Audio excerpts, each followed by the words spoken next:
when you hear that, don't worry about it. It is stupidity. That's really all you can call it. That's an opinion. And Mark Minestrina, who probably detoxed about 20,000 people at Brighton Hospital, he has a great statement I stole. Abuse is a behavior, addiction is a true disease, and that's what differentiates them. Now, let's talk about the next problem, relapse. Every patient I meet who wants treatment for their addiction will tell me initially, if I can just get through the withdrawal, if I can just get over the Vicodin, over the alcohol, over the Xanax, I'll be okay. They don't recognize there's more going on. And when I tell people that if they stop doing their treatment, their 12-step, their counseling, their medication, they're going to relapse, I am always told, don't worry, that will never happen to me. Everyone who relapses says, don't worry, that will never happen to me. So what's going on here?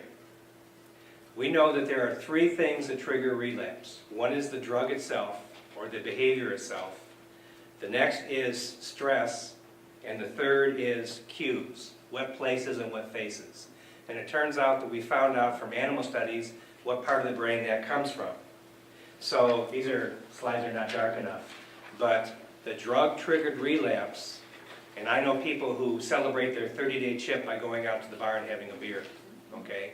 And I know patients that have done that and woken up in jail.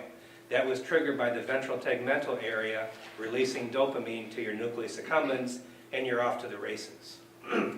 The stress-triggered relapse occurs in the part of the brain that releases what's called CRF, that eventually makes cortisol in your body, and cortisol is a stress hormone, and alcoholics and addicts don't tolerate stress at all. And stress will often lead to relapse. And finally, the cues deal with two parts of the brain called the hippocampus and the amygdala that deal with emotional memory and the things that make you say, whoa. And if you walk past a bar, you may find yourself walking into the bar, and that's because your amygdala and your hippocampus took over control and things are not going to go well.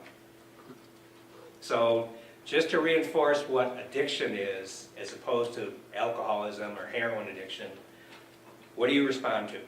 Okay, this is a great movie by Ray Milland, Lost Weekend, except for the last 10 minutes where his girlfriend cures him, which is kind of ridiculous, but otherwise it's a fantastic movie. This is a pile of cocaine which will trigger massive amounts of dopamine release in cocaine-using subjects. And when they take the same cocaine-using subject and show them a shot of Bambi, there is no dopamine release. This is the part of the Holy Trinity, which is Soma, Xanax, and Vicodin. You may have heard of it. Xanax and Vicodin are incredibly rewarding. In combination, they are beyond incredibly rewarding.